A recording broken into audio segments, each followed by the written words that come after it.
Big U had Nipsey Hussle killed. Everybody know that. Nipsey Hussle's people are celebrating loud after what just went down with Big U's son, and the talk in the streets is getting crazy. Many are now speaking out, hinting that Big U had something to do with what happened to Nipsey back in the day. And things just got wilder because sources say Nipsey's close circle confronted Big U in prison where he's currently being held. This wasn't no quiet moment.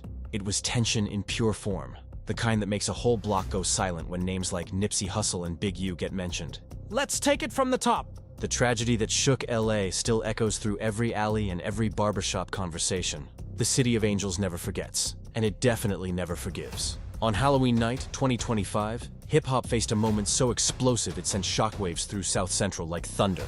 Something dark was reborn that night. I thought Big U gave wrong information. 30 minutes later, the homies blowing me up like they just killed Nipsey. Old wounds ripped open, secrets dragged out, and pain that had been buried came crawling back to life. This was more than just a crime scene. It was a reminder that in LA's streets, the past always finds a way to haunt the present. That night marked the fatal shooting of Jabari "Baby Wee" Henley, the 34-year-old son of the infamous Eugene "Big U" Henley Jr. Big U's name is legendary across LA, tied to both the music game and the streets. But this story ain't just about another life lost. It's about karma circling back like a storm. It's about payback, the price of loyalty, and how the streets never forget who's owed. Because when Jabari fell, the world didn't just see another shooting. It saw the echo of decades of history crashing down like a curse nobody could dodge. The footage, the whispers, the confrontations that followed. Man, we just had some super sad news coming out of Los Angeles. It was just reported yesterday that Big U's son, Baby Huey, unfortunately lost his life in the streets of Los Angeles on the night of Halloween. All of it painted a haunting picture of betrayal and revenge. The streets started talking in codes, saying the sins of the father might have landed on the son. The clips that surfaced online weren't just random moments. They showed heartbreak, chaos, and what looked like destiny catching up fast. On October 31st, 2025, around 11:11 p.m., Jabari Henley stood outside the Fig and 69 Smoke Shop, right on South Figueroa and West 69th in South Central Los Angeles. And anyone who knows LA knows that block. Deep ties to the Rollin' 60s neighborhood Crips. That's the same crew Big U was long rumored to have led for years. That wasn't just any spot. That was his territory, his world, his legacy. A place where his name once meant safety. But on that night, none of it mattered. My nephew, TD, I was looking for artists. TD told me to go get Nip. I went and seek Nip out of all the people I already been interviewing and talking to. And he was the shining light. He was the diamond in a pile of whatever. Because the streets don't care who your father is when karma comes knocking.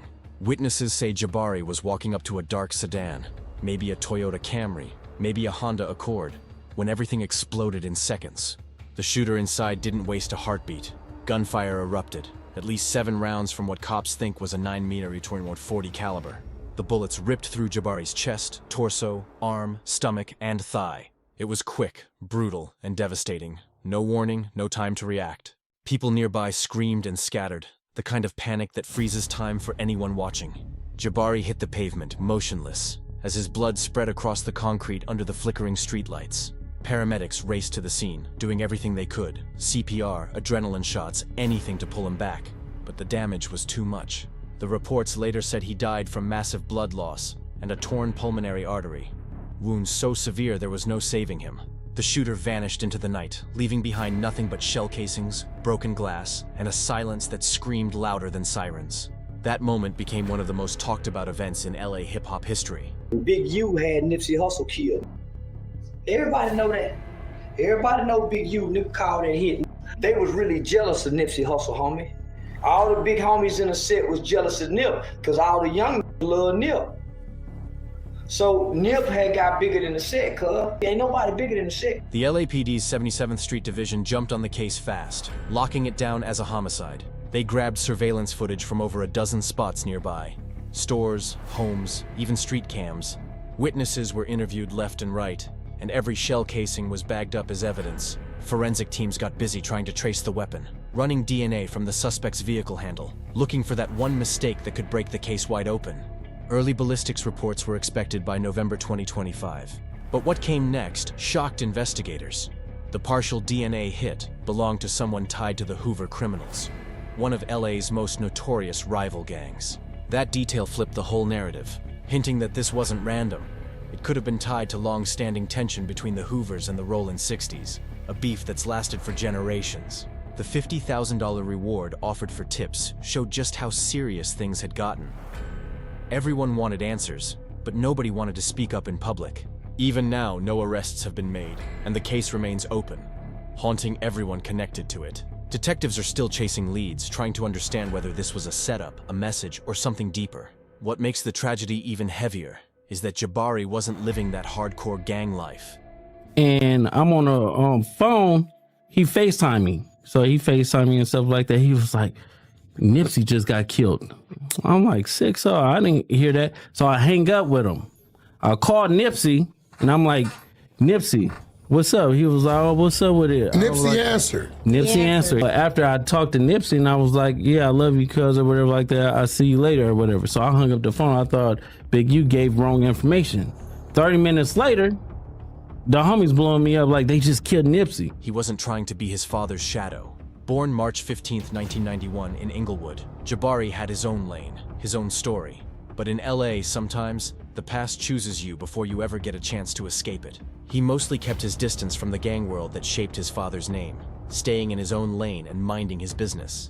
Yeah, he tried music a little, tracks like Hood featuring Hoodrich Pablo Juan, and he pulled roughly 150,000 Spotify streams, but the lyrics leaned toward survival and family, not glorifying violence or waving a flag for any set. People who actually knew him say Jabari clocked in as a warehouse supervisor in Compton, paid the bills, and showed up for his 10-year-old daughter like a steady dad trying to do right. Friends and relatives called him solid, measured, grown. The kind of man who knew the rules of the street but chose not to gamble with them.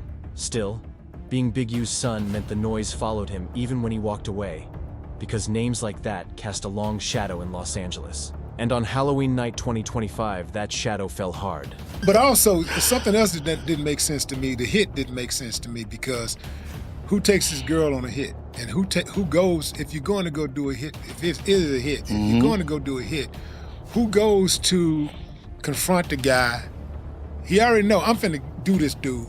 Who goes to confront the guy, leave, and then come back? The kind of night that changes families forever. Big U, according to the timeline, learned about his son's death around 1:30 a.m. on November 3rd, a couple hours after the shots, when the city was still buzzing.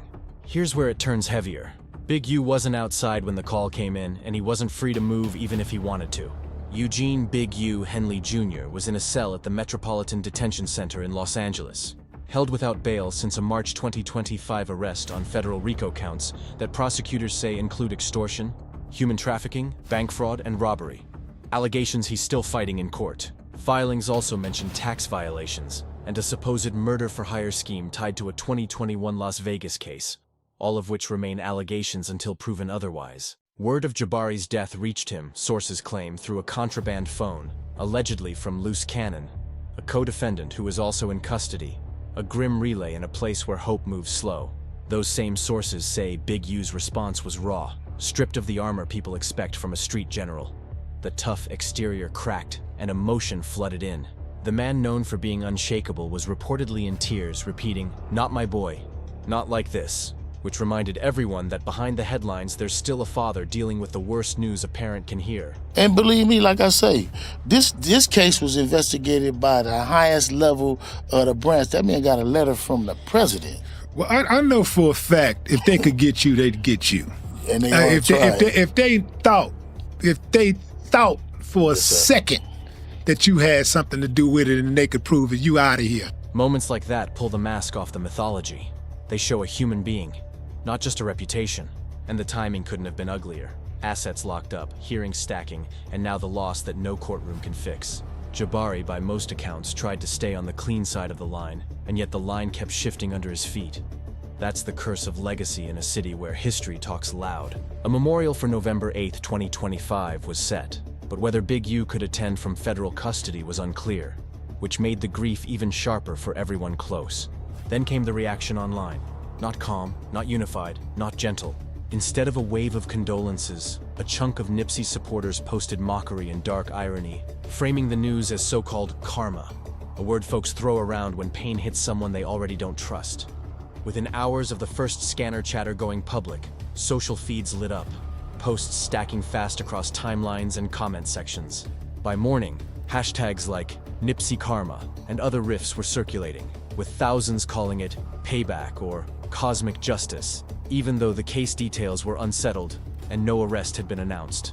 Some comments were almost clinical, pointing out what they viewed as parallels, while others were cold, with laughing emojis and taunts that treated a death like a scoreboard update. That split showed how polarized this topic has been for years, and how social media can turn grief into a battleground. This wasn't just burner accounts chasing clicks. Plenty of recognizable voices joined in, convinced that Big U had some connection to Nipsey's murder, despite courts never proving such a link. To them, Jabari's killing looked like the streets balancing ledgers. Even though speculation isn't evidence and feelings aren't facts, context matters here.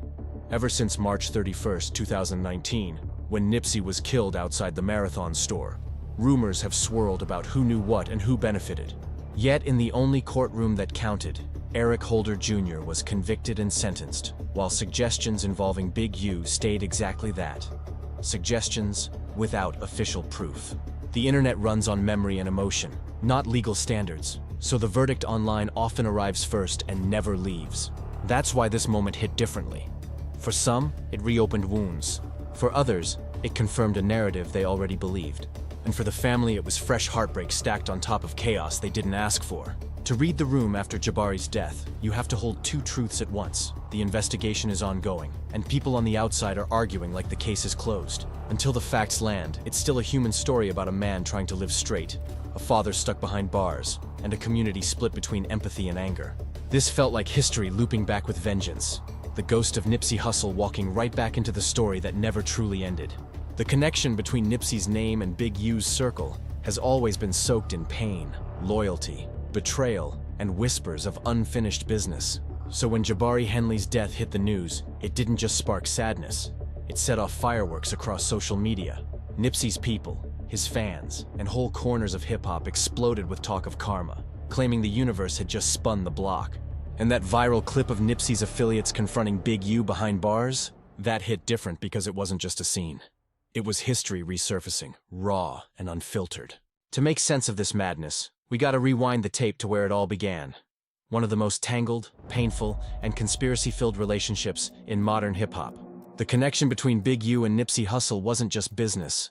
It was brotherhood turned battlefield. Their story started around 2006 or 2007 when Nipsey was still grinding.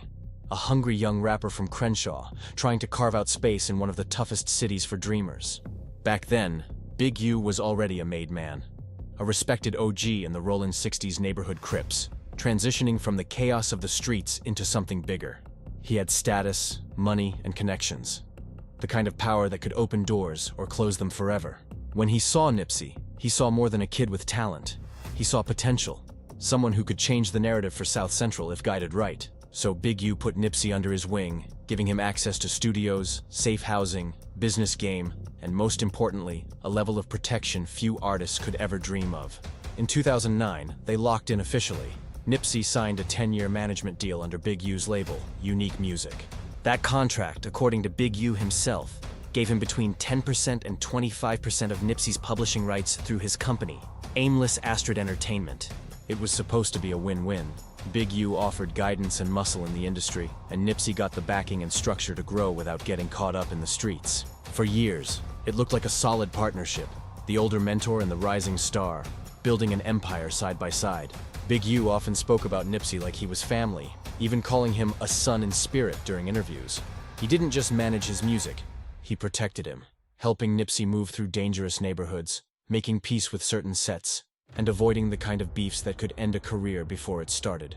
Having Big U's stamp meant Nipsey could perform across LA without worrying about getting pressed in someone else's territory. That was no small thing in a city built on boundaries. But success changes everything. As Nipsey's fame grew, as he launched the Marathon clothing, gained national respect, and built his own empire, the power dynamics started shifting. By 2018, that 10-year deal was nearing its end, and Nipsey was ready to stand on his own 2 feet. He had become his own boss. No middleman, no leash. He had his own team, his own money, his own vision. To him, the contract that once looked like protection started feeling like a cage. The same deal that helped build his career was now the thing holding him back. That's when the cracks started showing, and where the story gets muddy. Behind the scenes, people started whispering that things weren't all love anymore. Some claimed Nipsey wanted out completely, while others said Big U wasn't ready to let go of the control, or the cash flow. Then, in 2025, when Big U's name surfaced again in federal RICO documents, the streets started connecting old dots. Court filings from his 2025 case mentioned an alleged extortion ring, one that supposedly targeted businesses, artists, and entertainers. Prosecutors painted a picture of Big U running what they called a protection network, the same shield he'd once offered to Nipsey. The papers didn't name Nipsey directly, but the implications had people talking non-stop, saying maybe that protection wasn't always free. Then there's Charleston White, the controversial figure who's made a career out of stirring fires online. He claimed Big U tried to extort Nipsey for money, saying the older OG demanded tribute to keep things peaceful once Nipsey's fame exploded. And while Charleston's the kind of guy who mixes truth with chaos, others in LA's underground circles repeated similar stories, that the relationship between mentor and protege had turned into a Cold War. The theory? As Nipsey's influence grew, the old guard started feeling threatened. In gang culture, there's an unwritten law. No one is supposed to be bigger than the set. The gang comes first, always. But Nipsey wasn't just bigger than the set. He was bigger than the system. He was uniting people, building businesses, changing the narrative. And that kind of movement can make certain powers uncomfortable. So when his life was taken in 2019, and later when Jabari's life was taken years later, people drew lines between the two tragedies, connecting dots that might not even exist. But in the world of hip-hop, perception often becomes its own kind of truth. And that's why Jabari's death hits so differently. Because it wasn't just about him. It was about ghosts from a past that never stopped haunting LA. In street politics, the code is simple. You can shine but never outshine the set. You can make money, gain fame, and even find success. But you never challenge the hierarchy that gave you your name. According to that street theory, Nipsey Hussle broke this sacred rule. He became too big, bigger than the Rollin' 60s, bigger than the street politics that raised him. And for some, that was seen as a dangerous kind of power. By late 2018, everything between Nipsey and Big U had snapped. Years of loyalty turned to tension, and tension turned to heat. Their once solid bond hit a breaking point in a Crenshaw parking lot. An incident that would forever twist how people looked at both men and fuel conspiracy talk that still echoes years later. It all started when Nipsey recorded a diss track aimed straight at Big U, throwing lyrical punches that hit deep. In that record, Nipsey allegedly called Big U a scrapper, not a rapper, questioning his realness in the music game. But this wasn't just studio banter, this was rebellion. In a world where respect is currency, those words were like setting a match to gasoline. Behind all the smiles and interviews, the real tension was about control, contracts, and power. According to multiple accounts, Big U pulled up on Nipsey and his brother Samuel, better known as Black Sam, right there in that parking lot to confront them face to face. Words turned sharp, tempers flared, and then it got physical. A full-on scuffle broke out between the men who once called each other family. Reports say Big U allegedly swung first, and things went from heated to chaos fast. Black Sam, trying to protect his brother, reportedly pulled a firearm and fired a warning shot in self-defense before LAPD stormed in and took him into custody. No one was hit, but the damage was already done. Not to bodies, but to bonds. That moment marked the real end of Big U and Nipsey's partnership. No contracts, no trust, no coming back from that kind of blow. And it wasn't just about a song. It was about pride, power, and what Big U saw as betrayal from the very artist he helped raise from nothing. To Big U, Nipsey's refusal to re-sign after the 10-year deal expired felt like disloyalty. To Nipsey, it was liberation. What used to be mentorship had turned into warfare, each side seeing the other as the one who changed. Still on the surface, they made peace. Or at least that's how it looked. Big U would later say in interviews that there was no beef, that he still loved Nipsey like a brother. After Nipsey's death, he went public, praising him, saying the world had lost a king. But behind closed doors, not everyone believed that story. Because when the 2023 federal wiretaps surfaced, they painted a darker picture. Investigators caught Big U on recorded calls allegedly bragging about his power, saying he was bigger than Nipsey, and warning that anyone who crossed him would pay for it. He reportedly spoke about disciplining Nipsey, a phrase that sounded more like a threat than business talk. It made people wonder if that Crenshaw fight was more than just a personal dispute, if it was street discipline carried out under gang rules. Then came the moment that changed everything. The day Los Angeles stood still. The day the mentor became the suspect and the student became a martyr. On March 31st, 2019, Nipsey Hussle was gunned down outside his Marathon clothing store, hit at least 10 times before collapsing on the same block he'd spent years uplifting. The city went silent. Fans flooded the streets. The music world froze. The shooter was identified as Eric Holder Jr., also known around the neighborhood, another man tied to the Rollin 60s set. Court documents later said Nipsey had confronted him earlier that day about paperwork, rumors of cooperation with law enforcement. Holder reportedly left, came back armed, and opened fire. Nipsey didn't make it to the hospital. His loss broke hearts across the world, and his death turned into a moment that shook hip-hop forever. Holder was convicted in 2022 and sentenced to 60 years to life, and by all legal standards, the case was closed. But in the streets, nobody believed it was that simple. The conspiracy theories erupted instantly.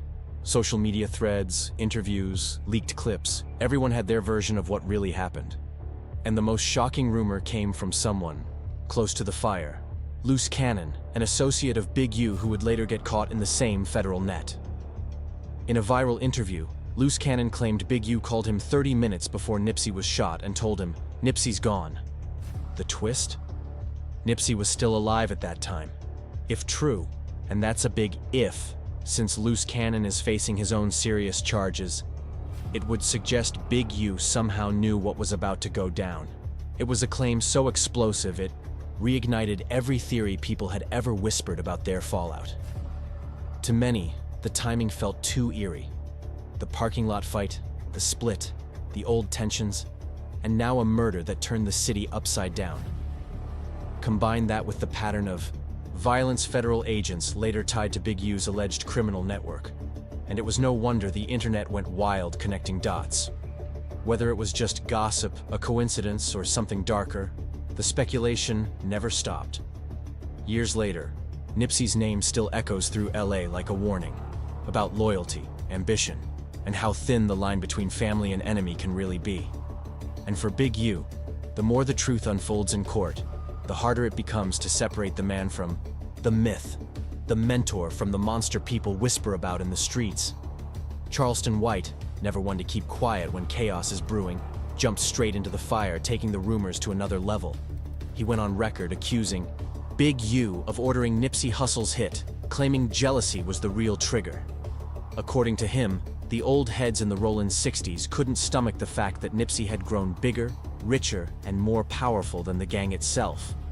Charleston painted it like an execution born from envy, a tragic clash between legacy and evolution, where the student outgrew the teacher and the streets couldn't handle it. Then came another voice, one that shook things even more. Former Death Row Records artist Halicia SKG Choice also pointed her finger at Big U, accusing him of orchestrating Nipsey's death. She didn't just speculate, she claimed to have seen his temper firsthand, saying she'd watched him assault people in front of Nipsey during tense moments. Her point? That kind of power, that kind of control didn't come from love, it came from fear. According to her, Big U's pattern of intimidation and violence made him more than capable of ordering something that dark. These weren't random internet strangers chasing clout. These were people who claimed to have seen how Big U operated up close. The picture they painted was of a man whose influence could move mountains, for better or worse. But Big U wasn't taking it quietly. He's fiercely denied any involvement in Nipsey's murder, calling the allegations ridiculous and dangerous. He's addressed it in interview after interview, even sending cease and desist letters to media outlets like No Jumper for spreading what he called false narratives. In one particularly detailed sit-down, Big U tried to lay out his side, and honestly, the argument made sense on paper.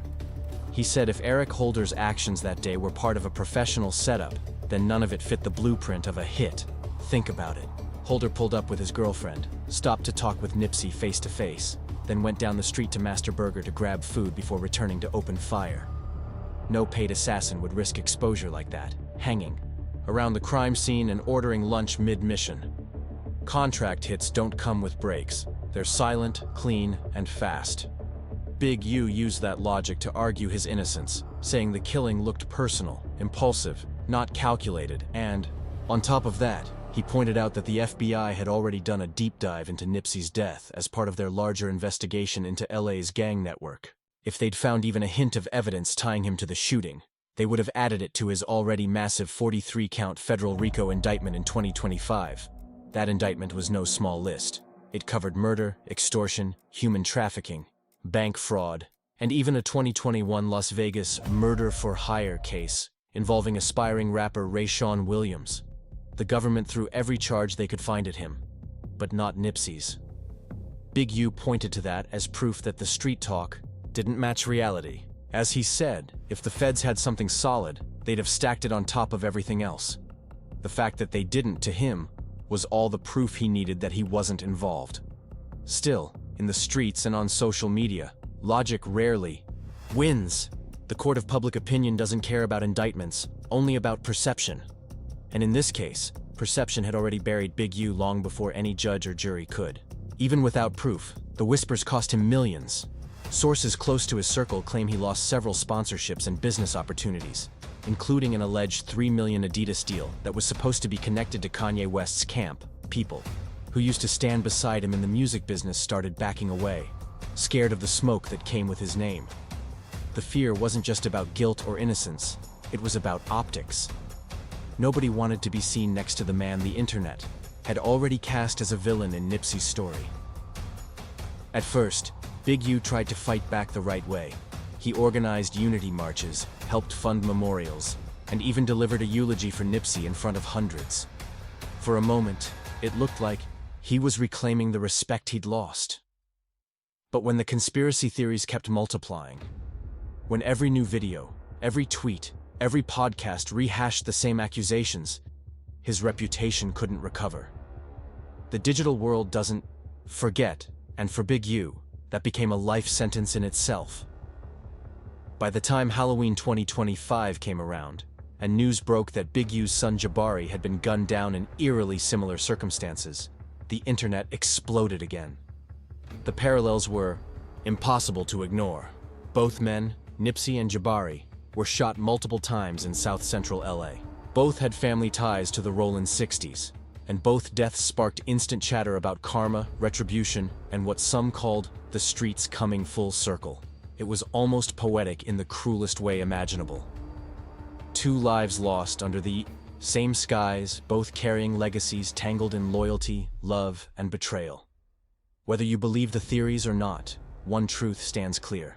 Every move, every rumor, and every tragedy connected to these names keeps the city of Los Angeles on edge, forever haunted by what really happened and who truly paid the price.